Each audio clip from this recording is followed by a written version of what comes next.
Lintik naman oh. Ngayon pa nasiraan. Kung kailan malapit ng gumabi. Kamalas-malasa naman oh, buwisit.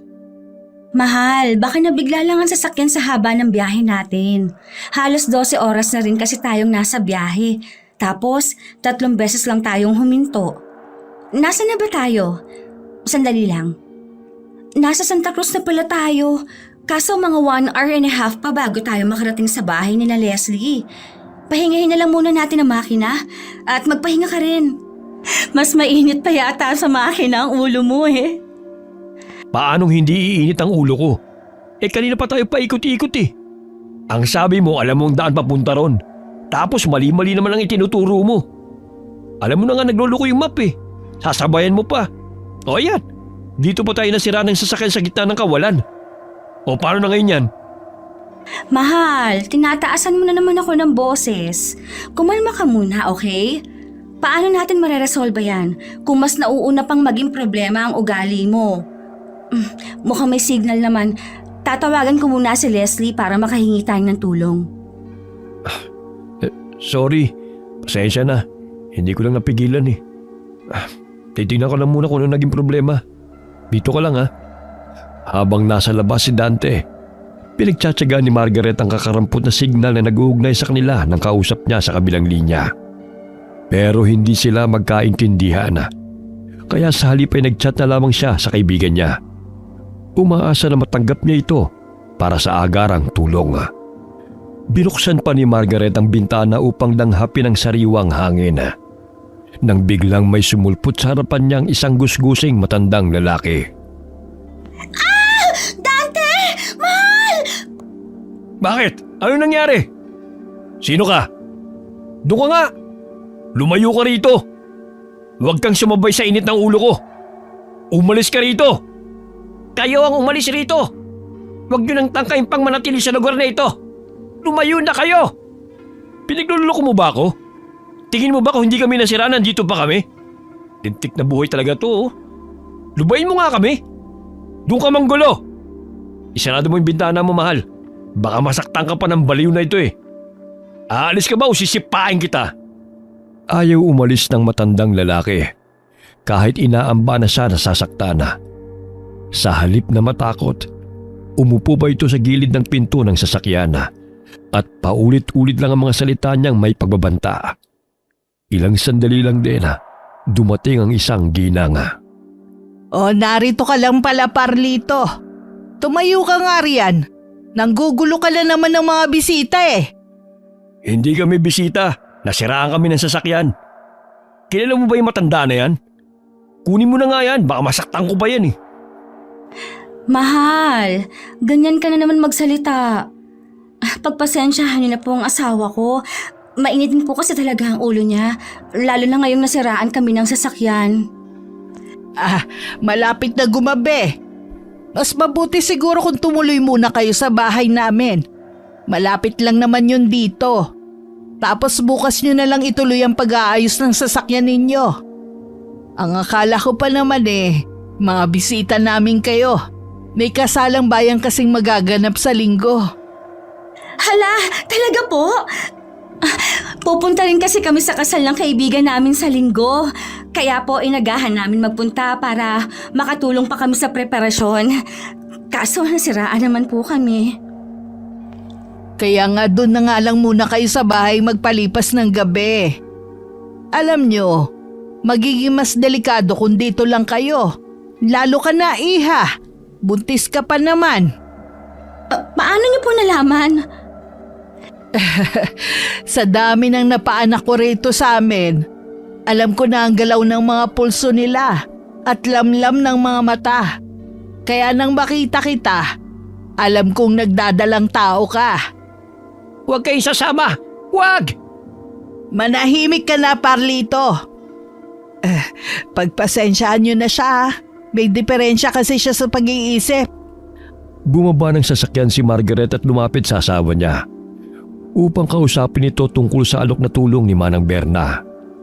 Noong una hindi kumbinsido si Dante na makituloy sa bahay ng ibang tao. Lalo na at hindi naman nila kilala. Dagdag pang nasa probinsya sila at tagong lugar. Pero napilit siya ng asawa niya dahil natatakot din itong magpalipas ng gabi sa labas. Sumamang mag-asawa kay Manang Berna habang ang baliw na matandang lalaki pilit silang pinipigilan. Ngunit hindi sila nakinig. Maliit lang po pala tong lugar nyo. Iilang bahay lang po kasi ang nakita ko. Oo, kaya nga magkakakilala na kaming lahat. Bakit ganyan makatingin ng mga tao rito? Akala mo palagi naghahamon ng away. Tignan mo yung lalaki doon sa kabilang bahay oh. Kanina ko pa napapansin niyang nakatingin sa asawa ko. Mahal, huwag ka nga magtututuro dyan. Alam mong hindi pwede yung ganyan, lalo na sa probinsya. Baka mamaya makapagpatawag ka pa ng away. Normal na boses ko to. Ano magagawa ko? Sa katotoo naman eh. Kanina ko pa napapansin niyang nakatingin sa'yo. Tingnan mo, upaan ko yan. Ganyan talaga ang mga tao rito kapag may bagong salta. Kahit sino naman magtataka kung may bagong mukha silang makikita. At tunay namang kahanga-hanga ang asawa mo. Napaka-espesyal niyang bisita para sa lahat. Hindi naman po ganun ka-espesyal. Nagkataon lang po talaga na seloso tong asawa ko. Akala niya naman kukunin ako ng kung sino sa kanya. Pasensya na po kayo at salamat po sa pagpapatuloy ninyo sa amin dito po sa bahay ninyo. Mag-isa lang po ba kayo rito? Oo, dahil yung anak ko nandun na sa asawa niya. Sige na, magpahinga na muna kayo. Dahil mukhang napagod kayo sa biyahe. Pumasok sila sa isang kwarto. Kubo lamang ang bahay sa lugar na ito. Pawid na bubong at may silong. Gawa rin sa kawayan ng sahig at padera. Kung titignan ay presko sa loob dahil maraming siwang napapasukan ng hangin.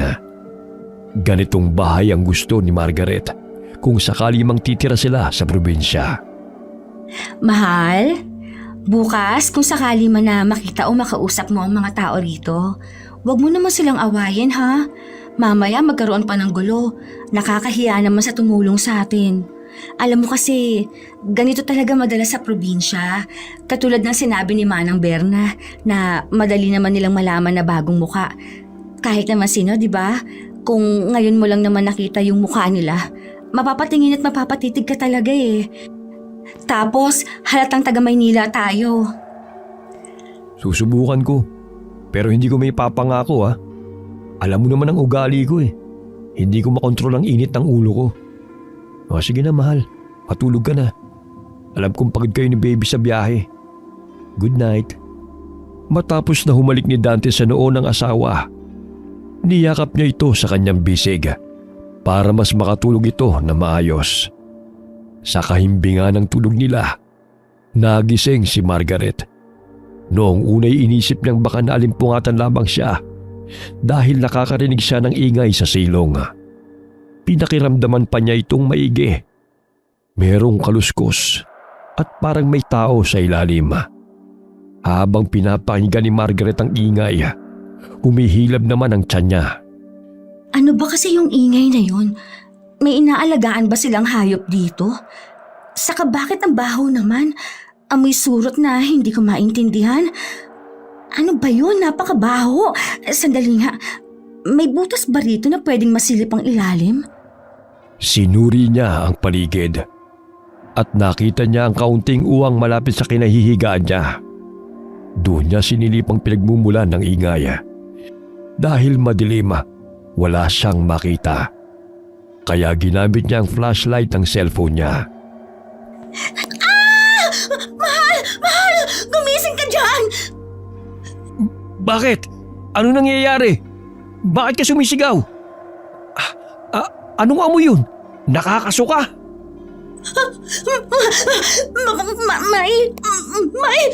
Sa ilalim, sa silong, may aswang! May aswang! Aswang? Anong pinagsasabi mong aswang? Nakita ko siya sa silong. Namumula mga mata niya tapos nakakatakot ang mukha niya. May aswang talaga. Inagaw ni Dante ang flashlight sa asawa niya upang silipin ang silong. Doon ay saktong bumungad sa kanya ang itsura ng aswang. Napaatras siya ng sumugod ito at sandaling naalog ang sahig. Sunod-sunod naman ang pagmumura ni Dante habang inaalalayan na tumayo ang asawa niya. Buisit!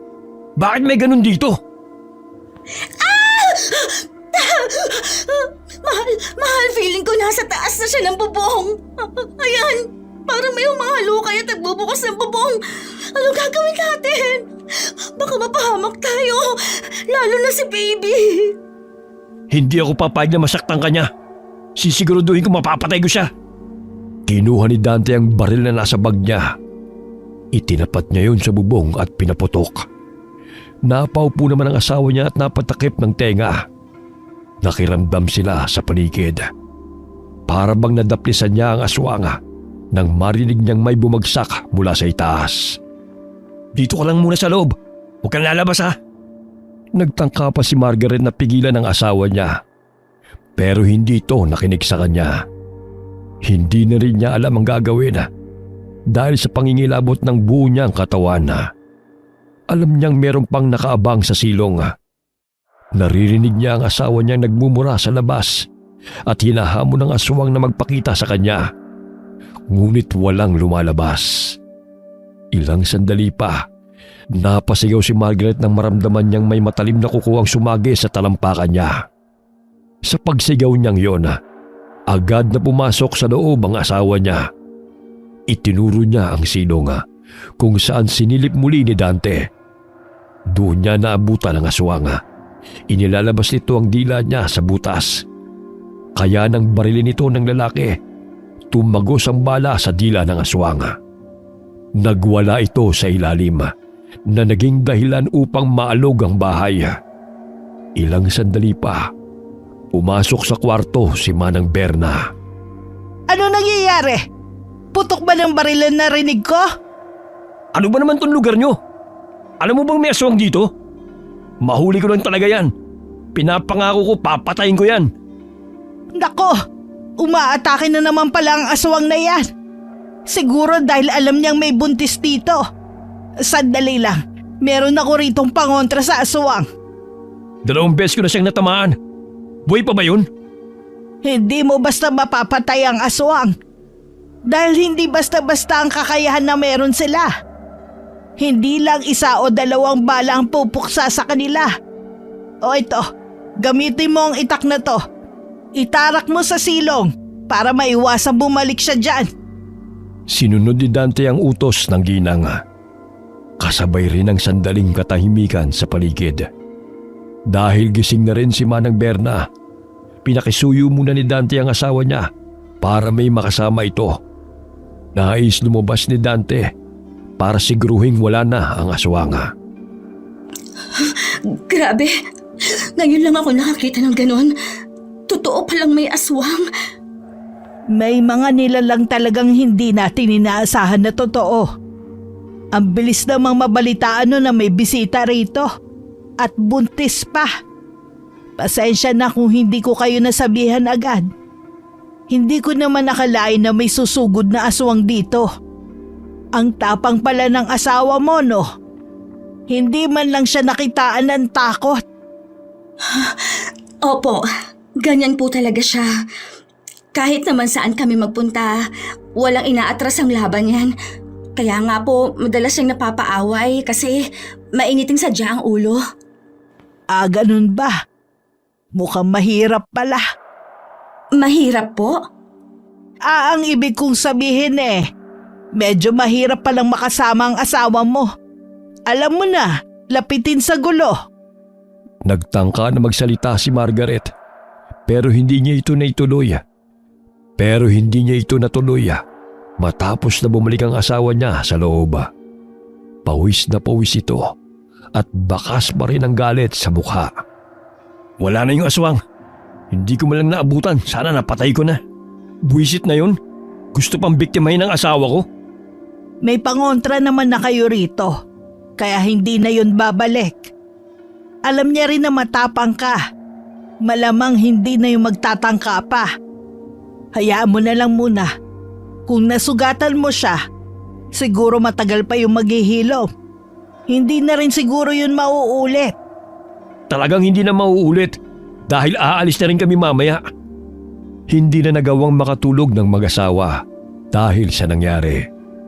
Iniisip kasi ni Dante na baka biglang umatake na naman ang aswang at hindi niya ito maantabayanan. Nang sumapit na ang umaga, bumalik sila sa sasakyan para ayusin yun. Kanina pa tayo nandito. Hindi pa rin natin maayos ang sasakyan. Humingi na lang kaya tayo ng tulong sa kanila. Wala ring signal. Hindi nagsisend ang chat ko kay Leslie. Paano kaya to? Ayoko nang bumalik dun. Hindi ko gusto kasatan ng mga tao. Baka lalo lang ako mapaaway. Lintik naman, no? Ano ba problema ng sasakyan na to? Gusto ko nang umalis. Wala ba tayong ibang paraan para makalipad ng ibang bayan? Wala man lang sasakyan ng mga tao rito. Gusto mo bang kausapin ko si Manang Berna? Pupunta muna ako doon tapos babalikan na lang kita rito. Pupunta ka mag-isa? Alam mo na nga may nangyari sa'yo kagabi. Mamaya balikan ka ng aswang na yun. Mas lalo ka pang mapahamak. Sasamahan na kita. Ayusin mo muna ang inaasta mo. Baka mamaya kung ano-ano na namang lalabas dyan sa bibig mo. Ilang beses na kitang sinabihan na kapag kausap mo naman ng ibang tao, mag-ingat ka sa boses mo. Nag-iingat naman ako sa mga sinasabi ko. Alam mo naman ganito ang tono ng boses ko eh. Nasa kanila na yon kung mamasamain nila. Isa pa, masama ang pakiramdam ko sa lugar na ito eh. Ang misteryoso nilang lahat. Hindi na kumibo si Margaret. Hinawakan na lamang niya ang kamay ng asawa habang naglalakad sila pabalik sa bahay ni Manang Berna. Sa pagbabalik nila, napansin nila ang mga tao na napatigil sa kanilang ginagawa at natuon ang tingin sa mag-asawa. Dahil sa inasta ng mga ito, mahigpit na hinawakan ni Margaret ang kamay ng asawa. Tila ba pinipigilan niya ito sa maaari niyang masabi. Oh, bumalik kayo. Opo, kasi magpapatulong sana kami. May iba po bang masasakyan dito papunta sa kabilang bayan? Hindi po kasi namin maayos ang sasakyan para sana makahingi kami ng tulong sa kaibigan namin. Pasensya na kayo ha. Wala kaming sasakyan eh. Paminsan lang dumaraan dito ang kolong-kolong. Isang beses sa isang linggo. Kung gusto nyo hintayin nyo na lang sa linggo ng hapon. Ano bang lugar to? Bakit kahit transportasyon wala man lang kayo? Paano kayo nakakalis dito? Hindi naman kasi kami umaalis. Lahat ng kailangan namin narito na. Kaya nga kung gusto ninyo, maghintay kayo hanggang linggo. Kung maaabutan ninyo.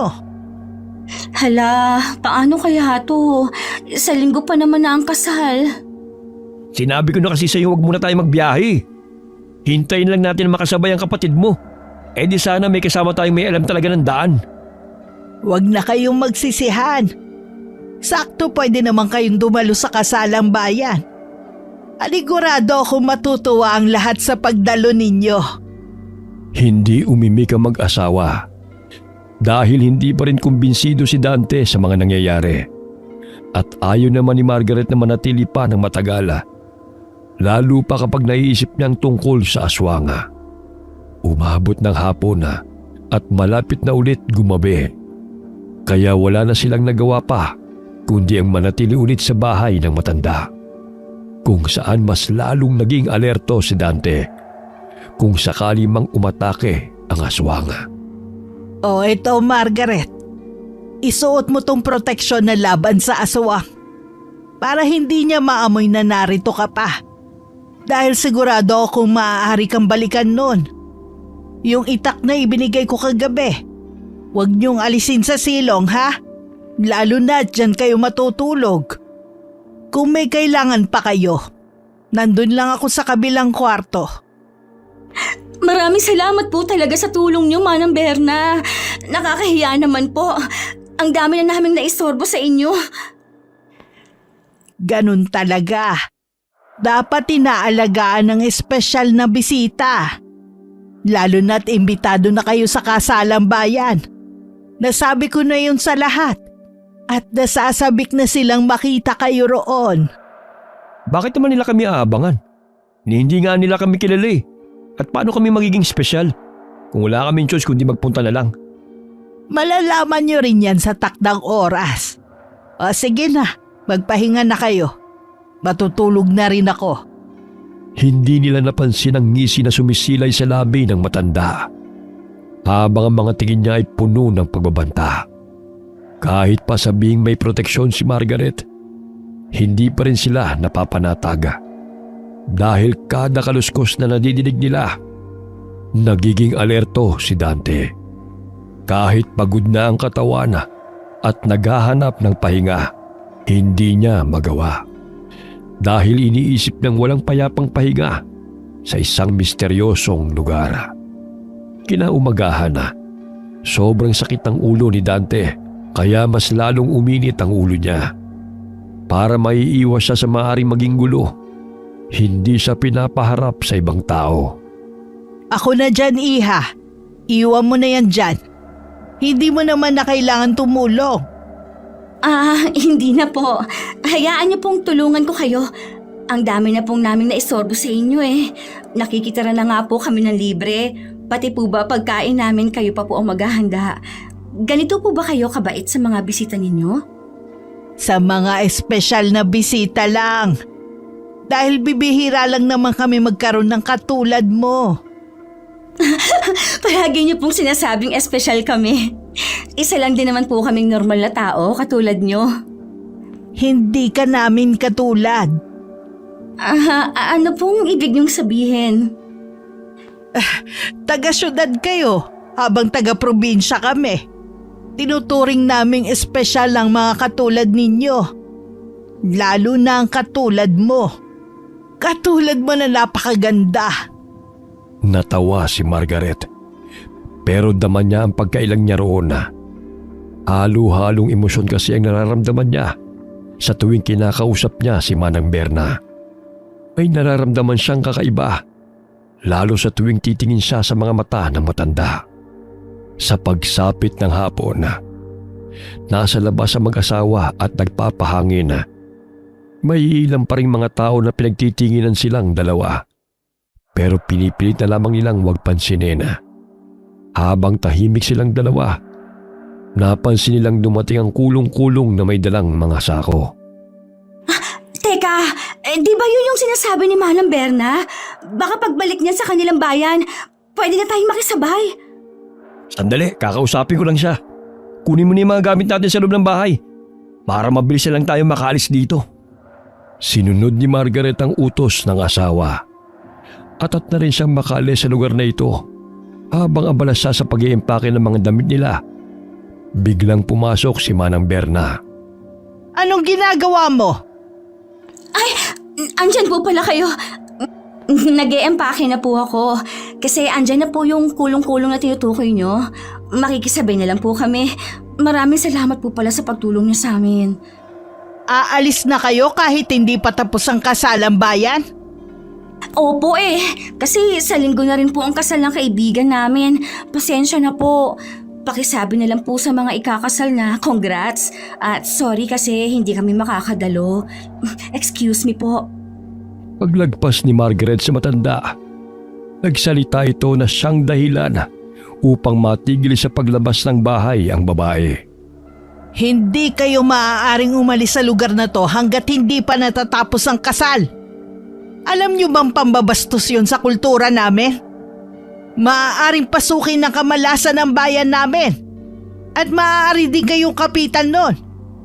Kung ayaw niyo maisama sa sumpa, huwag niyong tanggihan ang imbitasyon ng kasal.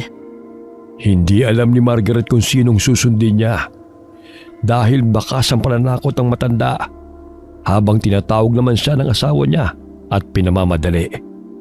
Nahahati ang desisyon niya dahil isa sa kinatatakutan niya ang sumpa na tinutukoy ni Manang Berna. Lalo na at buntis ka pa. Kung ayaw mong dalhin ng magiging anak mo at ng susunod na henerasyon ng lahi niyo ang sumpa, huwag kayong umalis. Hindi kumilos si Margaret hanggang sa napansin niyang palapit ang asawa niya sa kanya at galit na galit ito. Itinuturo pa nito ang kulong-kulong na umaandar palayo. Ano bang tinutunga-tunga mo? Kanina pa kita tinatawag. Hindi mo ba ako naririnig? Alam mo nagmamadali yung driver. Ayaw niyang abutan ng dilim sa daan. Ano ba nangyayari sa'yo? Huwag na muna tayong umalis. Dito na lang tayo hanggang sa matapos ang kasal. Seryoso ka ba, Margaret? Talagang gusto mo pang magtagal dito? Nakikita mo ba kung gaano ka-weirdo mga tao rito? Ano bang sinabi mo rito sa asawa ko at bigla na namang ayaw umalis? Sinabi ko lang sa kanya ang maaaring mangyari. Nasa inyo pa rin naman ang desisyon. Pero huwag kayong magsisisi sa anumang mangyayari. Matapos itong sabihin ng matanda, ay agad siyang umalis sa harapan ng mag-asawa. Si Dante naman ay inulit ang tanong sa asawa. Doon lamang ikinuwento ni Margaret ang pagbabanta sa kanya ni Manang Berna. Naglakad din ito pabalik sa kwarto. Bakit ba nagpapapaniwala ka sa matandang yun? Anong sumpa? Ang tanda mo na, Margaret, para maniwala ka sa mga ganyan. Wala ka man lang sariling desisyon. Ito mahirap sa iyo eh. Kapag napangunahan ka ng takot, tumitiklop ka kagad. Yun na nga ang chance natin para makalis dito eh. Pinalampas mo pa? Hindi mo ba naiintindihan ang sinasabi ko? Buntis ako. At ang daming pamahiin kapag ganito. Baka mamaya kung ano pa ang mangyari sa anak natin. Hintayin lang natin na matapos ang kasal. Siguro naman maiintindihan tayo ni na Leslie. Ewan ko sa'yo. Hahanap ako ng paraan para makalis tayo rito. Hindi ko nahihintay matapos pang lintik na kasalang bayan na yan. Aalis tayo rito. Wala akong pakialam kahit na ayaw mo. Mabigat ang hakbang ni Dante habang palabas ng kwarto. Si Margaret naman ay naguguluhan sa mga nangyayari. Gusto niyang umalis, pero natatakot siya.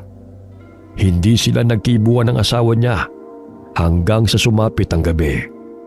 Nag-aasikaso ang babae sa kusina habang kasama si Manang Berna. Ang bango! Ang bango mo, Margaret.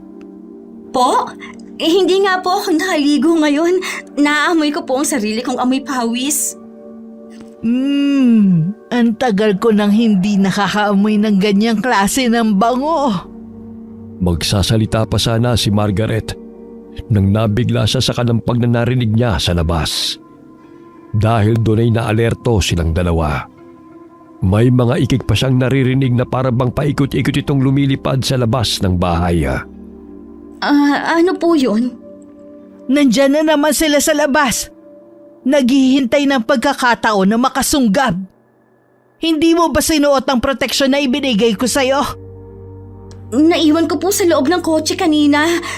Hindi ko na po yun nabalikan. May aswang sa paligid. Umiikot siya sa silong. At hindi siya nag-iisa. Marami sila. Napasigaw si Margaret matapos na may bumutas ng pawid na bubong. At mula roon ay lumabas ang isang mabalahibong kamay. May matalim din itong kuko. Dahil sa gulat napaupo siya. Pero sa pagkakataon din na yun, ay naramdaman niyang may kumakalkal ng sahig galing sa silong. Ano pong gagawin natin? Huwag kang mag-alala. Akong bahala sa kanila. Lalabanan ko sila. Tawagin mo ang asawa mo. Masyado silang marami. At hindi ko sila kayang labanan lahat. Sinunod ni Margaret ang utos sa kanya ng matanda.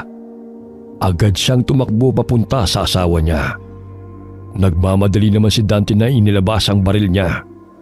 Magkasama sila ni Manang Berna na nakipaglaban sa mga aswanga.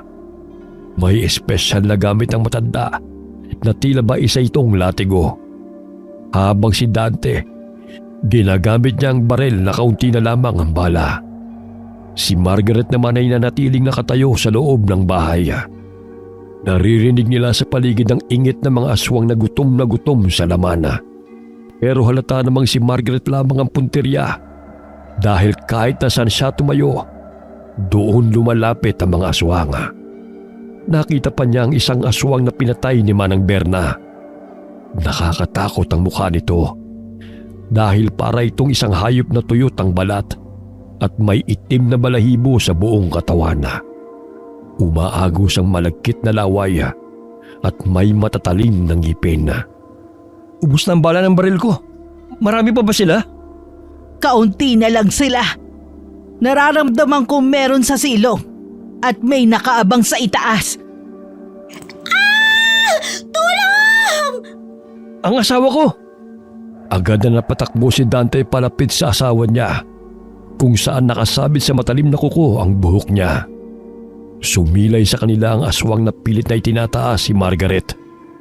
Sa galit ni Dante, inagaw niya ang latigo kay Manang Berna at pinagahampas ang aswang hanggang sa bitawan nito si Margaret. Dinig nila ang hinagpis ng aswang dahil sa bawat pagtama ng latigo sa katawan niya.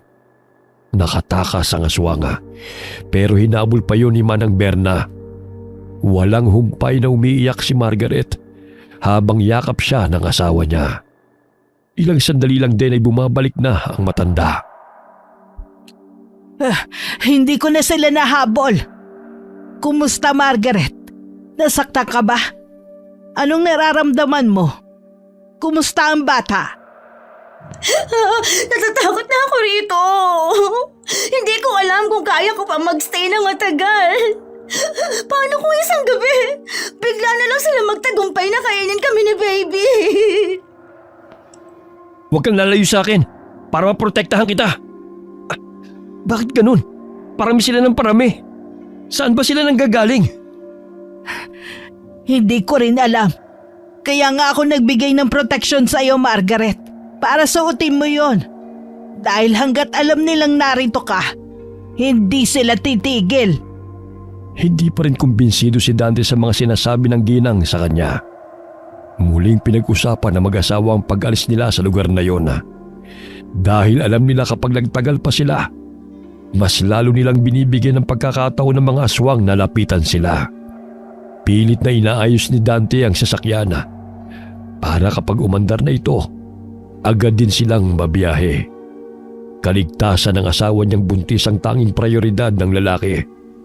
Sa paglipas ng maghapon nasa loob ng sasakyan ng mag-asawa. Ilang beses mo nang sinubukan paandarin ang sasakyan, pero wala pa rin. Pasensya ka na sa naging desisyon ko kahapon, mahal. Hindi ko lang talaga nagustuhan ang sinabi ni Manang Berna. Alam mo namang mabilis ako maniwala sa mga sumpa, di ba? Tapos ngayon, mukhang mas lalo kong pinalala ang sitwasyon natin. Yaan mo na. Wala na rin naman tayo magagawa eh. Basta alam ko maaayos ko ang sasakyan at makakaalis tayo sa lugar na ito. Hindi ako papayag na may masamang mangyari sa inyo ni baby. Maraming salamat, mahal. Lahat talaga ginagawa mo para sa akin, kahit na ikapahamak mo pa ang pagsugod mo sa mga aswang. Para saan pa ang pagiging basagulero ko, hindi ba? Kung nakilala mo kong palaban sa kanto ng kamay nilaan, mas kaya ko makipagpatayin sa mga aswang ng probinsya. Oo na, ikaw na ang gangster. Kahit na papano'y napagaang ni Dante ang kalooban ng asawa niya. Hinawakan niya pa ang tiyan ni Margaret upang mas lalo niyang malaman kung ano ang pinaglalaban niya. Sa paglipas ng maghapon hindi na ayos ang sasakyan pero pakiramdam ni Dante, kaunti na lamang at maaayos niya na ito. Kaya niya pa itong paglaanan pa ng kaunting oras. Pero hindi sila maaaring abutan ng gabi sa labas. Lalo na at maaaring makasagupan na naman nila ang aswang. Bumalik sila sa bahay ni Manang Berna, kung saan suot na ni Margaret ang proteksyon. Habang naglalakad sila palapit sa bahay, napansin nila ang matanda na may inilalagay sa bawat gilid ng bahay. Ano po yung ginagawa niyo, Manang? Para dagdag proteksyon ito sa mga aswang. Baka kasi may umatake na naman sa atin mamayang gabi. Nagsabi na rin ako sa mga kapitbahay natin. Kasi nalaman kong hindi lang pala ikaw ang buntis dito. Baka kaya dumarami ang aswang na sumusugod. Oo nga pala, dala mo na ba ang proteksyon mo? Opo, andito po sa akin. Pasensya na po talaga ha. Kasi pati kayo naaabala na sa mga nangyayari sa amin. Hayaan niyo po, kapag nakauwi na kami, sisikapin ko pong maibalik ang kabutihan ninyo sa amin. Huwag ka mag-alala. Hindi mo naman na kailangan ibalik ang kabutihan sa akin. Dahil kusa naman yung bumabalik. Wala bang nagro-ronda rito kapag gabi? Kasi sabi niyo, hindi lang ang asawa kong buntis eh. Pero bakit nung lumabas ako? Dito lang sa bahay nakaikot ang mga aswang. Para kasing may kakaiba eh. Bakit may pagdududa ka ba sa bahay ko? May rumoronda rito kapag gabi. Pero hindi naman nila kayang gawin yun sa buong magdamag. May mga pamilya rin sila at may mga ginagawa tuwing umaga. Angas pala ng mga aswang dito, no? Iisang bahay lang tinatambayan. Ano ka ba, mahal? Kung ano-ano na naman ang sinasabi mo.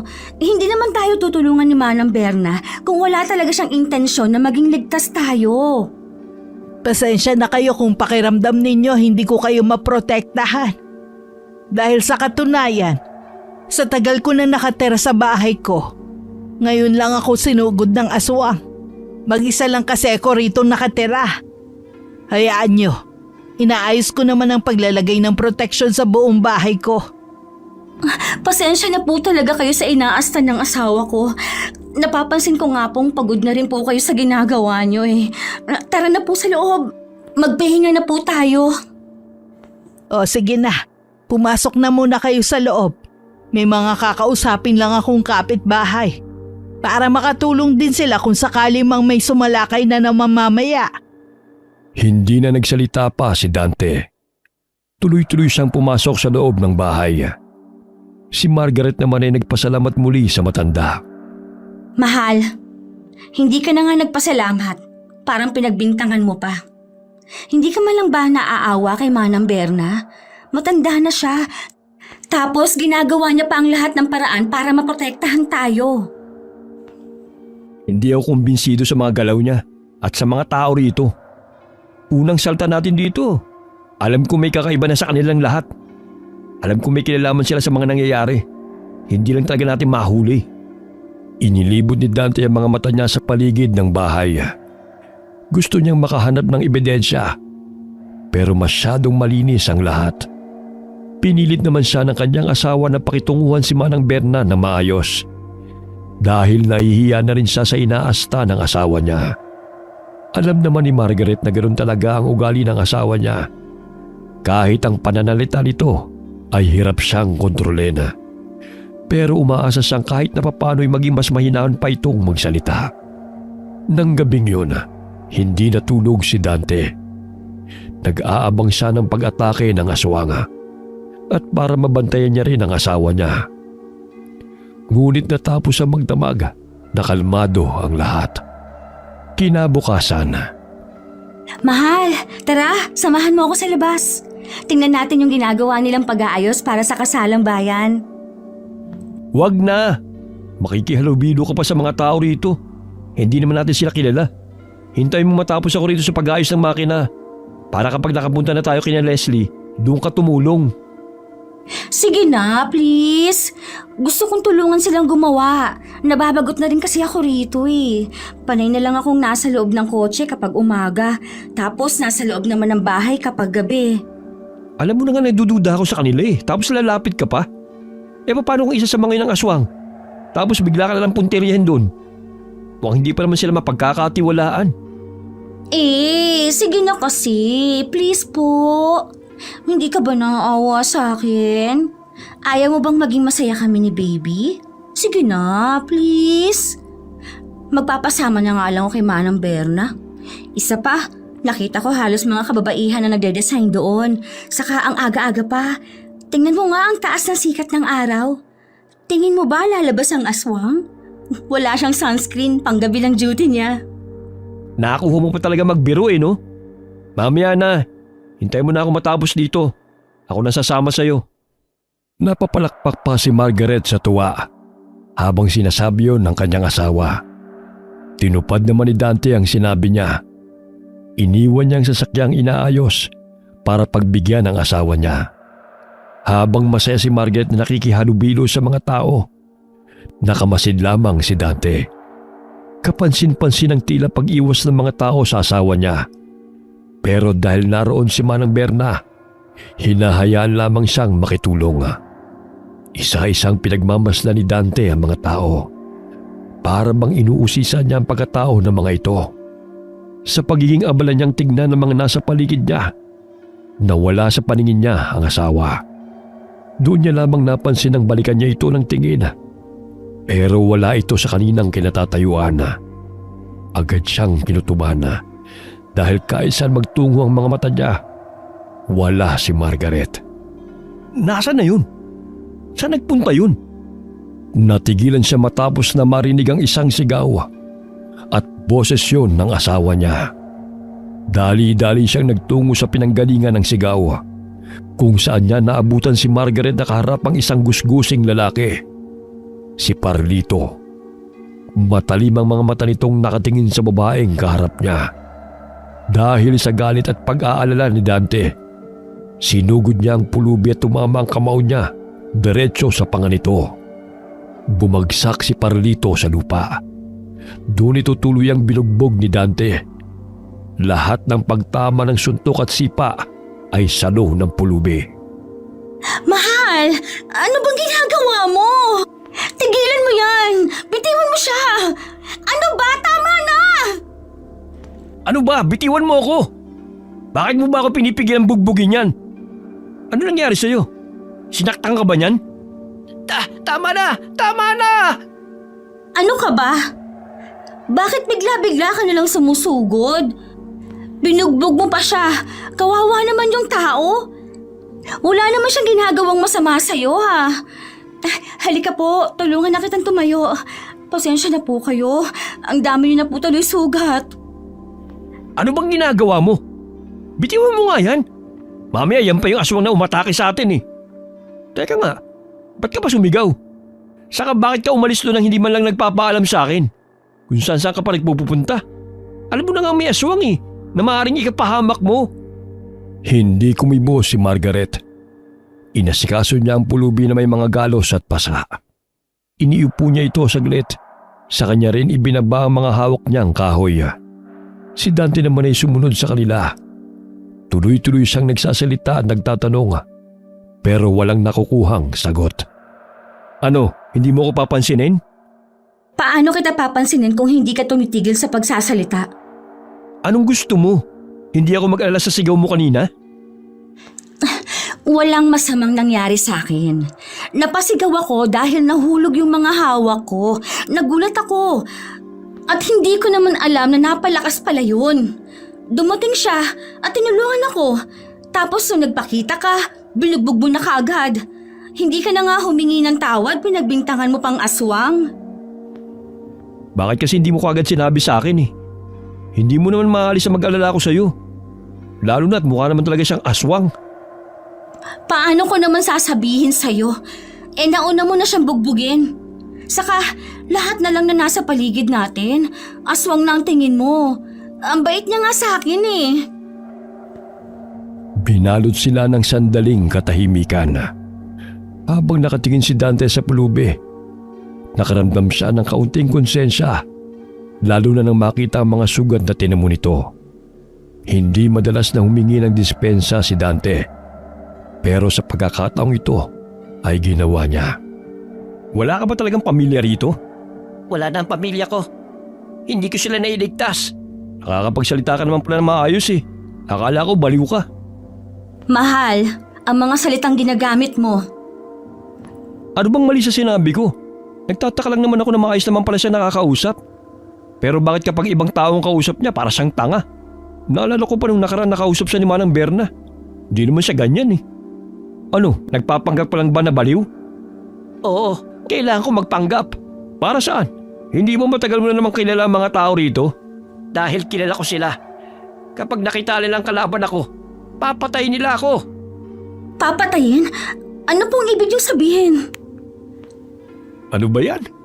Bakit hindi mo buuin yung kwento mo? Nakakapikon ka. Kailangan pang tanungin pa isa-isa eh. Siguro kaya ka nagpapanggap dahil may kasalanan ka sa kanila. Amin mo ng aswang ka at pinoprotektahan mong lahi nyo. Hindi ka agad nagsalita si Parlito. May inilabas siya mula sa bulsa niya.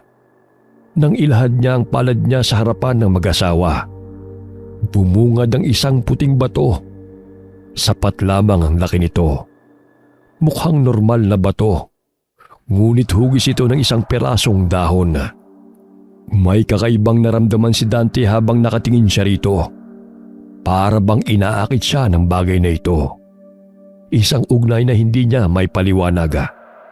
Hindi na naalis ang tingin niya rito.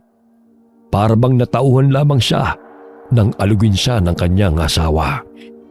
Ano nangyayari sa'yo, mahal? Bakit ka nakatulala dyan? Ano yung pinapakita mo? Wala naman siyang pinapakita dyan sa palad niya eh. May nakikita ka ba? Oo, ayan oh. Kulay puting bato. Ano namang gagawin ko dyan? Sinuri ni Margaret ang palad ng matanda. Nakalahad pa rin ito sa harapan ng asawa niya. Ngunit wala naman siyang makita. Nagtangka siyang hawakan ng palad ni Parlito. Pero iniwas ng matanda ang kamay niya upang hindi ito mahawakan. Tanggapin mo ang mutya na ito. Ikaw ang pinipili niyang susunod na tagapagmana. Gamitin mo ito bilang gabay mo upang magapi ang lupo ng mga aswang na pumapalibot sa inyo. Hayaan mong ibigay niya sa iyo ang kapangyarihan niya upang mas lalo ka pang tumapang at lumakas. Hayaan mong proteksyonan kayo nito laban sa masama nilang balak sa inyo. Oo nga, tama ngang baliw ka. Ano akala mo sa akin, luko-luko? Proteksyon ka pa dyan. Mukha bang maliligtas kami niyan? Kung yung baril ko nga naubos na lamang ang bala, hindi pa nakapatay ng aswang. Tapos bibigyan mo ako ng kapirasong bato? Lakas ang tama mo no? May ibinibigay ba siya sa'yo? Oo, ayan nga hawak niya. Puting bato na hindi ko alam kung anong kayang gawin. Bakit wala akong makita? Dahil ang napili lamang na magmana ng mutya, ang tanging makakakita nito. Alam kong ikaw yon, Dante. Tanggapin mo na ang mutya ng ipil-ipil bilang tanda sa pakikisa mong lulupigin ang kasamaang matagal nang bumabalot sa bayang ito. Hindi kumibo si Dante. Nais niyang mainis at tabigin ang kamay ng matanda. Ngunit hindi niya ito magawa.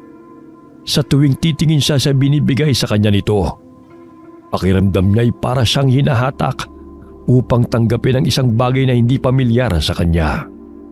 May kakaiba itong enerhiyang kaya siyang pasunurin. Kunin mo na ito, Dante. Tutulungan ka nitong ipaglaban ng pamilya mo laban sa parating na malaking labanan. Wala ka ba talagang nakikitang hawak niya, mahal? Wala eh. Malaki bang nakikita mong bato o sobrang liit? Pero wala talaga akong makita. Sure ka bang meron? Maniwala ka lang, Dante. Ang kakayahan ng mutyang nag-iisa mong kakampi. Hindi alam ni Dante kung paano niya nagawang iangat ang sarili niyang kamay upang iabot sa matanda. Isinalin sa palad niya ang mutya ng ipil-ipil. At habang nararamdaman niya ang init sa kanyang palad, tuluyang naglaho ang mutya. Pagtataka naman ang mababaka sa mukha ni Margaret dahil kahit na anong gawin niya ay wala siyang makitang mutya. Huwag kang mag-alala dahil hawak mo na ang mutya. Ang gabay niya nang sasalba sa inyo. Narito lang din ako handang tumulong. Hindi mo ba ako tinatarantado? Ba't hindi nakikita ng asawa ko? Pero ako nakikita ko. Nasabi ko na kung bakit. Paniwalaan mo na lamang yon. Sa darating na kasalang bayan, doon na bubungad sa iyong katotohanan patungkol sa mga taong nakapalibot sa inyo. Huwag kang papalinlang sa mga bagay na nakikita lamang ng mga mata mo. Dahil hindi lamang kayo ang nabiktima nila. Marami na bago kayo. Ngunit sana, kayo na rin ang huli. Alam kong hindi kayo pababayaan ng mutya ng ipil-ipil. Dahil hindi kanya pipiliin kung hindi ka karapat-dapat. Kahit pa man gulong-gulo ang utak ni Dante, tinanggap niya ang mga sinabi ng baliw. Noong una hindi niya maikaila sa sarili niya na baka nababaliw na rin siya. Pero alam ng katawan niya ang bagong enerhiyang pumasok sa kanya. Simula nang mahawakan niya ang mutya. Kinagabihan na, hindi makatulog si Dante dahil sa kakaisip kung ano ba ang mga babalang binitiwan ni Parlito. Nagbabantay rin siya ng kanyang asawa. Alam mo, mahal, kanina ko pa iniisip yung usapan ninyo ni Mang Parlito. Gising ka pa pala. Akala ko naman mahimbing na ang tulog mo. Anong oras na Matulog ka na. Talagang tumayo ka pa humiga ka na nga rito. Hindi ako makatulog. Kasi nga, nababother ako sa ibinigay niya sa'yo. Mutya yun, di ba? Alam mo ba, sa lugar namin noon, madalas nilang pinag-uusapan ang tungkol sa mga mutya. Ang sabi nila, madalas daw napamana yon or kusang napupulot. Dati raw kasi ang lolo ko, meron siyang mutya. Kaso hindi namin alam kung kanino niya ipinamana yon bago siya namatay. May mga abilidad daw kasing kayang ibigay ang mutya. Katulad na lang ng likse, lakas, at kaya rin itong gawing armas ang mga bagay na nahahawakan nila. Totoo ba talaga na may nakita kang bato sa mga palad ni Manong Parlito kanina? Meron nga. Pero wala naman sa akin yun. Magpahinga ka na nga. Ang sabi mo sa akin kanina, inaanto ka na. Sure ka ba? So, ibig sabihin ikaw ang gusto ng mutya. Magkakaroon ka na ng kapangyarihan yan. Baka siguro walang aswang dito ngayon dahil nararamdaman nila ang presensya ng mutya na hawak mo. Psst, kung ano-ano na naman yung pinagsasabi mo. Masyado kasi kayo nagpapapaniwala sa mga kapangyarihan na yan eh. Magpahinga ka na sabi. Tignan mo, subukan mo na magreklamo bukas na inaanto ka na naman. Hindi tayo lalabas ng bahay na ito hanggang sa linggo. Umiga ka na nga rito. Wala nang nagawa pa si Margaret. Umiga ulit siya sa tabi ng asawa niya. Ngunit hindi niya ito tinitigilan na kausapin patungkol sa mutya. Itinuro niya pa kung paano ba malalaman ni Dante kung epektibo ang mutya sa pagtuklas ng tunay na katauhan ng sinuman sa pamamagitan lamang ng pagsilip niya sa mga daliri niya. Ang mga sumunod nilang gabi naging payapa. Walang bakas na kahit na anong pahiwatig na may nagmamasid sa kanilang aswanga. Ngunit hindi pa rin papakampante si Dante. Lalo pa at malakas ang pakiramdam niyang may mas malaking plano ang mga yun para sugurin sila. Dumating ang takdang araw kung saan gaganapin ang kasalang bayan. Mahal, ano bang ginagawa mo dyan? Nakatulala ka na naman. Anong oras na hindi ka pa rin nag-aayos? Baka mamaya niyan tawagin na tayo ni Manang Berna dahil magsisimula na ang kasal. Sino magkakasal sa kanila? May pari ba rito? May mayor? Wala nga ako nakikitang bagong salta rito maliban sa atin. Nasabi sa akin ni Manang Berna na kakaibang seremonya ng kasal nila rito. Madalas ay pinuno ng bayan nila ang gumagawa nun at nabanggit niya sa akin yun nung nakaraan. Sayang nga lang ngayon pa naman ang kasal ni na Leslie. Tapos hindi man lang tayo nakapunta. Sana hindi yun magtampo kasi hanggang ngayon ayaw pa rin mag-send ng chat ko sa kanya. Huwag na lang tayo mag-attend ng kasalang bayan. Hindi naman tayo kailangan dun Hintayin na lang natin sinasabi ni Manang Berna na masasakyan natin papunta sa kabilang bayan. Ano ka ba naman? Nakapagsabi na tayong pupunta tayo. Saglit lang naman yon, kahit magpakita lang tayo. Sige na kumilos ka na dyan. Magbihis ka na ha. Hindi na nakaapila pa si Dante matapos siyang hilahin ng kanyang asawa. Wala siyang ganang makihalubilo sa iba. Lalo pa sa tuwing lalapit siya sa mga tao sa lugar na ito. Nakakaramdam siya ng kakaiba sa katawan niya. Ang dami naman nilang ikakasal. Bakit parang halos lahat ng tao rito parang ngayon na magpapakasal? Tignan mo, hindi ba yun yung mag-asawa doon sa kabilang bahay? Tapos ayun pang matanda na yun Oh, pati ba naman yung mga kabataan? Ilang taon pa lang mga yan Ganito ba talaga rito? Kapag ikakasal ang isa, dapat ikakasal ulit ang lahat? Wala namang problema doon, mahal. Siguro kung mahal na mahal talaga nila ang isa't isa. Hindi ba ganun din naman talaga ang balak natin? Kapag nanganak na ako, magpapakasal ulit tayo sa simbahan? Baka ganun din dito. Anong problema? Tayong dalawa lang ang bisita nila. May nakikita ka bang iba rito? Maliban sa mga anak nila? Wala man lang ba silang kaibigan sa kabilang bayan? O sa ibang lugar na dadalaw ngayon? Hindi ba may sinabi si Manang Berna na inaasahan nilang bisita? Nasa na yung mga yun? Iginala ni Margaret ang paningin niya sa buong paligid. Ang mga batay nakaupo sa likuran nila. Habang silang dalawang mag-asawa ay sakop ang isang linya ng upuan. Baka naman kasi hindi nakadalo. Parang tayo lang sa kasal ni na Leslie, hindi tayo nakapunta. Oh, ayan na pala si Manang Berna. Siya ang tanungin natin. Ilingon ni Dante ang matandang babae. Kausap niya mga bata at mukhang pinaalis niya mga ito. Mabilis namang siyang sinunod ng mga bata. at nagtakbuhan sila palayo. Ngiti naman ang ibinahagi ng matanda matapos niyang balingan ng tingin ng mag-asawa. Pinaalis ko na yung mga bata. Baka kasi bigla silang manggulo mamaya. Bakit pinalis mo pa?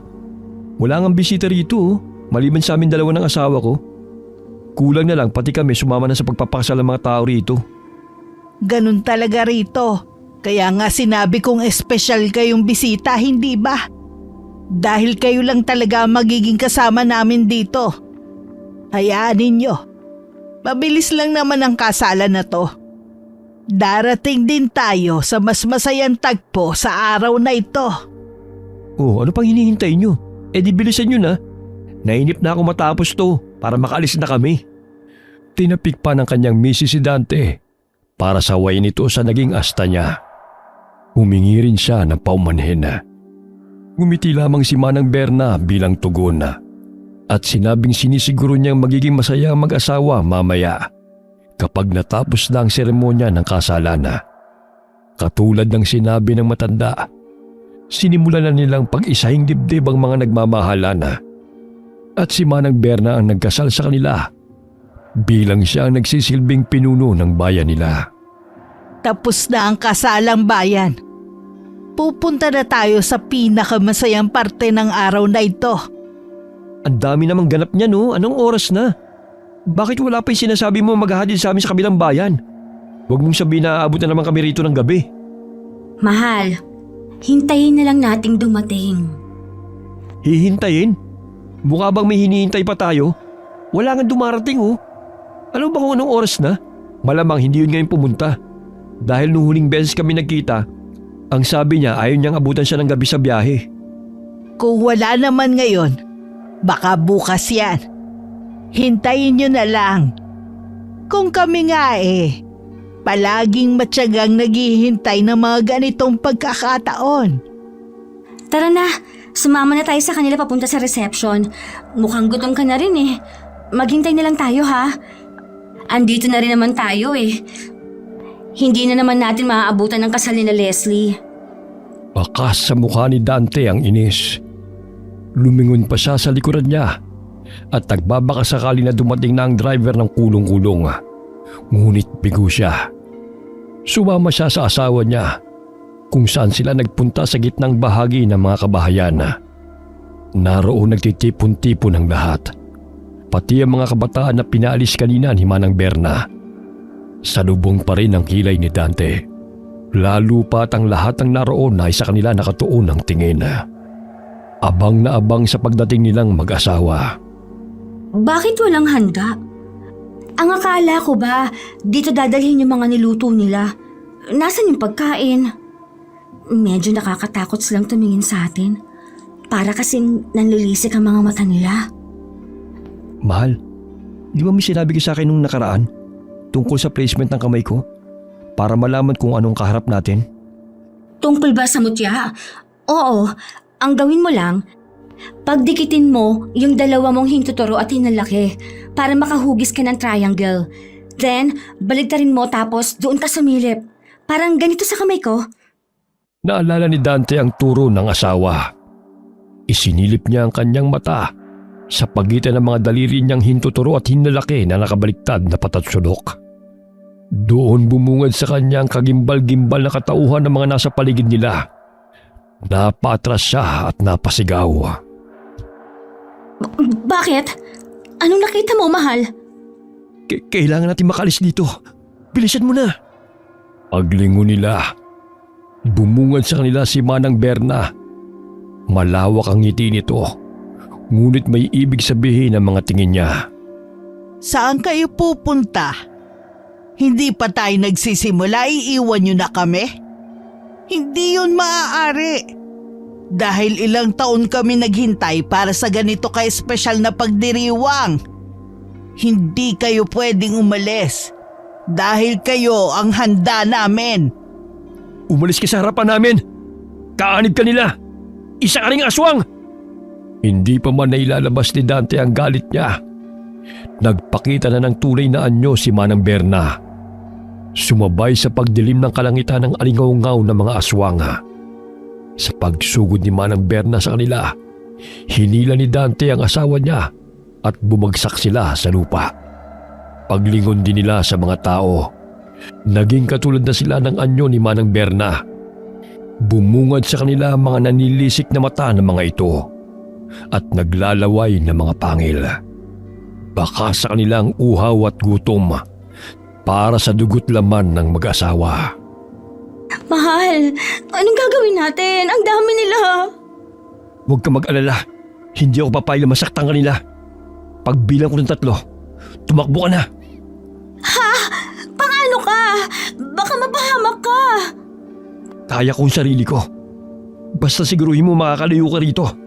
Dala akong lalaban sa kanila. Mahal, basta palagi mong tatandaan. Mahal na mahal ko kayo ni baby. Handa akong gawin ang lahat para lang maging maayos kayo. Ihanda mong sarili mo. 1, 2. Bago pa man umabot sa 3 bilang, sumugod ang mga aswang at napalibutan silang 2. Hindi magawa ni Margaret na makatakbo palayo. Kaya ang ginawa ni Dante, hinawakan niya ng mahigpit ang asawa upang hindi ito malayo sa kanya. Sunod-sunod naman ang naging pagmumura niya dahil masyado silang marami para sa kanya. Hindi niya rin nadala ang baril niya dahil itinago ito ng kanyang asawa. Alam ni Dante na kaya niya sanang magapi ang mga ito, ngunit iniisip niya ang kapakanan ng kanyang asawa. Wala na kayong tatakbuhan. Kaya kung ako sa inyo, ibigay nyo na ang nais namin. Napakabango ng sanggol na nasa sinapupunan mo, Margaret. Hindi ko alam kung kailan ang huling beses kaming nakatanggap ng ganyang regalo. Lintik ka! Sinasabi ko na nga bang may iba kang hangad sa amin ng asawa ko? Nagpapanggap ka pang mabait, samantalang ikaw palang leader ng mga aswang. Kaya duda na ako sa pagtulong mo sa akin nung sinasagupa ko mga aswang. Ayaw mo silang saktan. Mapanlin lang ka. Kailangan kong gawin yun. Dahil kailangan buong asawa mong haharap sa amin. Para sa natatanging kasalan na ito, wala ka na magagawa. Kahit naubusin mo lakas mong kalabanin kami, hindi ka uubra. Matapos itong sabihin ni Manang Berna, ay agad na sumugod ang ibang mga aswang. Maliliksi ang mga ito. Maging ang pagtalo nila ay matataas. Ngunit naging mas alisto si Dante. Dahil nang lumapit sa kanila ang aswang, hinigit niya ito sa leeg at inihagi sa iba pang papalapit sa kanila. Bumakas ang pagtataka sa mukha ni Manang Berna kung paano yun nagawa ng isang normal na tao. Naging sunod-sunod pa ang pagsugod ng mga aswang habang isang kamay lang ni Dante ang gumagalaw at ang isa'y mahigpit na hawak ang asawa. Hindi niya inaasahan na nagiging kasing bilis niya na rin ang mga aswang, ngunit mas malakas siya sa mga ito. Gumagawa siya ng paraan upang mahawi sila sa daraanan nila, upang mapatakbo niya pabalik sa sasakyan ng asawa. Kapag sinabi kong tumakbo ka, bilisan mong pumasok sa sasakyan. Huwag kang lalabas hanggat wala ako. Wala ka na maraming tanong pa. Basta tumakbo ka. Hinigit muli ni Dante ang asawa at dinampot ang isang kahoy. Lumiwanag yun at naging isang matalim na sandata. Sa pagsugod ng isang aswang, itinarak niya ito sa dibdib nito. Takbo! Kasabay ng pagbitaw niya sa asawa niya, ang pagsugod niya sa mga aswang. Napakarami nila dahil kahit na may mga napatay na siya, pakiramdam niya hindi nauubos sa mga ito. Pakiramdam niya ay nagiging magaang din siya dahil sa tuwing may lalagpas sa kanya para sundan si Margaret, naaabutan niya ang mga ito. Habang nakikipaglaban siya sa mga aswang, nasusugatan din siya dahil sa mahabang kuko ng mga ito. Ngunit halatang hindi siya ang punterya ng mga aswang, kundi ang asawa niya. Buisit! Bakit hindi pa sila namamatay lahat? Habang nakikipaglaban si Dante sa sabay-sabay na pagsugod sa kanya ng mga aswang, nawala siya sa focus matapos niyang marinig ang sigaw ng asawa niya.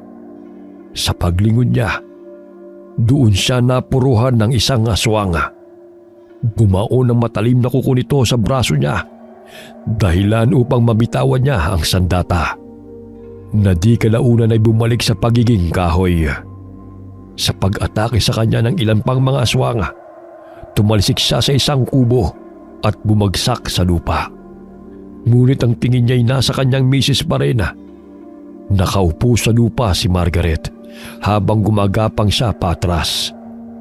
Nasa harapan niya si Manang Berna, habang ilang mga aswang ay gumagapang din palapit sa kanya. Sumisinghot-singhot pa ang mga ito na tila inaamoy ang bata sa sinapupunan ng kanyang asawa. Buwisit! Ang sakit ng braso at katawan ko! Hindi pwede to! Kailangan ko gumawa ng paraan para mailigtas ang asawa ko! Pinakiramdaman ni Dante ang katawan niya. Doon niya muling naramdaman ang mutya na nagbigay ng lakas sa kanya. At nang akmang susugurin niya si Manang Berna, humarang sa kanya ang ilang mga aswang. Galit na galit si Dante dahil pakiramdam niya ay nauubos ang oras niya sa pagkipaglaban sa mga aswang. Bigla niyang naalala ang nakaraan niya noong mga panahon na nakikipagbasag ulo pa siya sa kanilang lugar. Ang kaibahan lamang ngayon ay may gabay siya ng mutya upang mas lalo pang tumalas ang kanyang isipan at lumakas ang abilidad.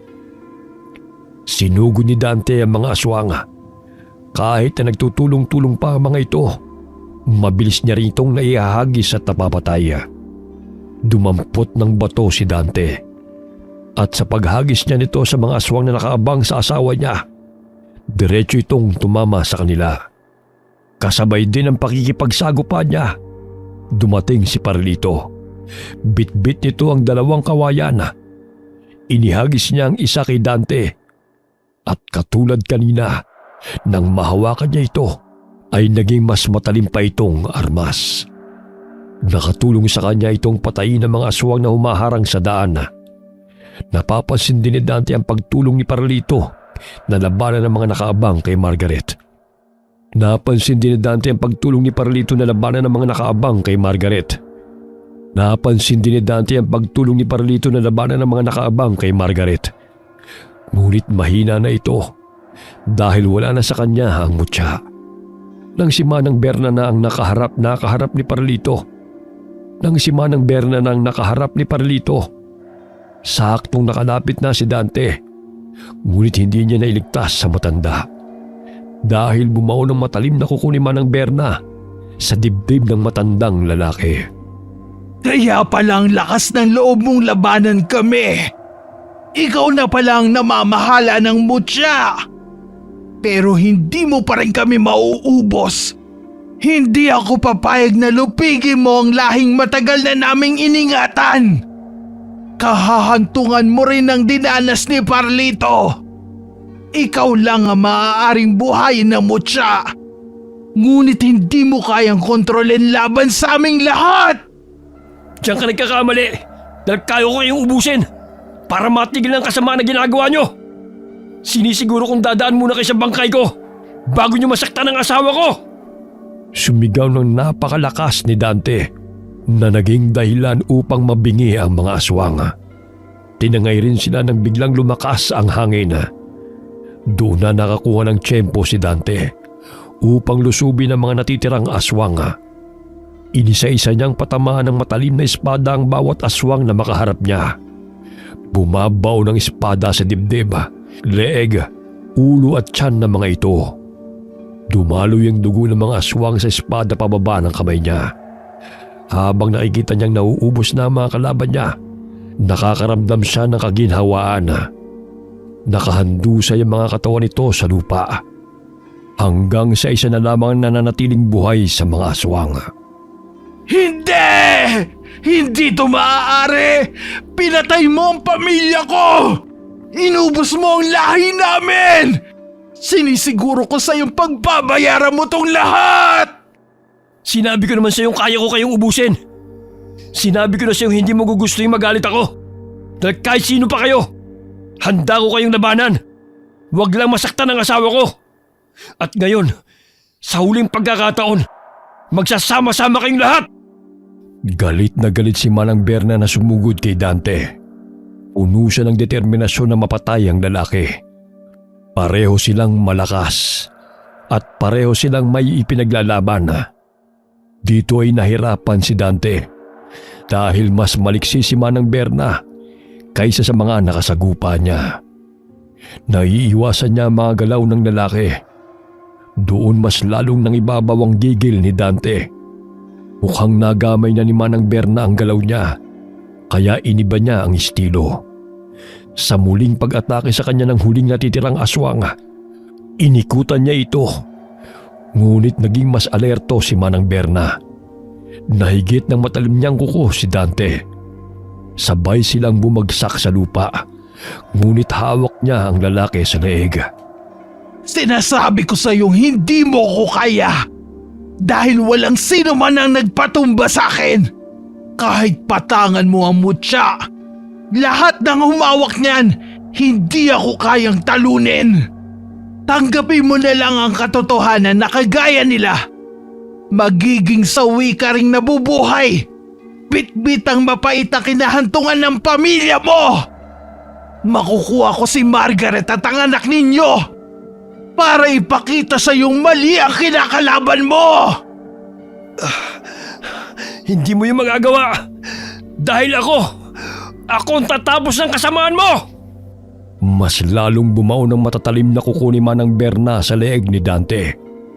Napapikit naman siya sa sakit na dulot nito. Pilit niyang kinakapa ang nabitiwan niyang kahoy, ngunit wala ito sa tabi niya. Ilang sandali pa, napasigaw si Manang Berna dahil sa sakit. Napabitaw siya kay Dante na agad din siyang itinulak palayo. Sabay silang napatingin kay Margaret kung saan hawak nito ang isang kawayan. Sa pagsugod sa kanya ng matandang babae, inihagis ni Margaret ang hawak niya sa kanyang asawa kung saan tumalon si Dante upang mahawakan yun. Iniharang ng lalaki ang katawan niya sa asawa niya. At kasabay ng pagpapalit ng hawak niyang kahoy na naging matalim na espada, saktong paglapit ni Manang Berna, bumaon sa kanyang dibdib ang kabuuan ng espada. Baka sa mga mata ng matanda ang galit at hinagpis dahil sa kinahantungan ng kanilang lahi. Sa pagbitaw ni Dante ng espada, bumagsak din ang katawan ng aswang. Puno ng dugo ang katawan niya at hingal na hingal niyang pinagmamasta ng pagkaubos ng lahi ng mga aswang. Mga bata man o matandang aswang, lahat sila ay nakahandusay sa lupa. Mahal ko, ayos ka lang ba? Ang dami mong sugat. Napatay ko na silang lahat. Ligtas na kayo ng anak natin. Sinabi ko naman sa iyo kahit na anong mangyari, hindi ko hahayaan na may manakit sa iyo. Hindi ako naging basagulero sa Maynila para lang magpatalo sa mga aswang. Maraming salamat, mahal. Sana makaalis na tayo rito. Ayoko na manatili pa rito. Dahil baka hindi lang sila ang mga aswang na naninirahan sa lugar na to. At habang hawak mo ang mutya, alam ko meron pa rin makakatuntun sa'yo. Uminahon ka na. Gagawa ko ng paraan para makaalis tayo rito. Sandali. Nandiyan yung driver ng kulong-kulong. Halika na, mahal. Umalis na tayo rito. Pagtataka ang mababaka sa mukha ng driver nang makita niya mga katawang nakahandusay sa lupa at ang mga dugo ang katawan ng mag-asawa. Nakiusap si Dante na ihatid sila sa kabilang bayan kung saan sila makakakuha ng signal para makatawag na sila sa mga kamag-anak nila. Hindi naman na nagtanong pa ang driver, agad na rin silang umalis. Habang nasa biyahe sila, ay pinag-uusapan nila ang tungkol sa mga taong nakatira sa bayan na yon. Ang sabi pa ng driver, silang dalawa lamang ang bisita na nakaalis sa lugar na yon. Kaya raw ayaw niyang inaabot siya ng gabi sa pag-deliver ng mga pagkain doon. Dahil alam niya ang kwento tungkol sa mga taong nakatira sa Tagong Bayan. Ngayon lamang niya nakumpirma na tunay ngang mga aswang sila. May kalayuan ang naging biyahe nila. At nararamdaman ni Dante na marami pang aswang sa paligid nila. Ngunit hindi ito lumalapit sa kanila. Nang makarating sila sa kabilang bayan, nagpalit sila ng damit. At doon sinubukan ni Margaret na tawagan ang kapatid niya. Patapos pa lang daw ang kasal. Pero papunta na rito si Alex. Susunduin niya tayo. Ang tagal na raw nila tayong tinatawagan. Kaya nag-aalala sila kung nasaan na tayo. Mabuti na lang nakalabas tayo ng buhay sa lugar na yon. Hindi ako makapaniwala sa dami nila at sa lakas nila. Makakaligtas tayo. Salamat sa naging gabay sa akin ng mutya. Pero nakakaawang sinapit ni Parlito. Pero sana masaya na siya ngayon. Dahil nabigyan ko rin ng hustisya ang pagkamatay ng pamilya niya. Pero mahal, pwede bang ilihim na lang natin ang nangyaring to? Ang tungkol sa aswang at tungkol sa mutya. Sumang-ayon si Margaret sa pakiusap sa kanya ng asawa. Hindi niya rin naman nais na ibahagi pa sa ibang nangyari sa kanila at ang kapangyarihan na bigay ng mutya. Ang mahalaga sa kanya ay ang nakaalis sila ng buhay at maging maayos pa rin ang kanilang pamilya. Nang dumating ang kapatid ni Margaret, labis ang pag-aalala sa mukha nito. Tinanong kung anong nangyari sa kanila. Ang naging tugon lamang nila ay nasiraan sila ng sasakyan. Kaya natagalan bago sila nakatawag. Wala raw signal doon. At nang tanungin ng bayan na pinaghintuan nila, hindi na sila sumagot. Sa paglipas ng panahon, nanganak na si Margaret. Maayos silang nagsasama ng asawa niya at naging maayos na rin ang ugali ni Dante. Hindi na siya ang dating lalaking padalos-dalos sa emosyon. Habang lumalaki ang kanilang pamilya, tangan pa rin nila ang kwentong puno ng misteryo at lihim ng mag-asawang minsang naging imbitado sa kasalang bayan. Wakas.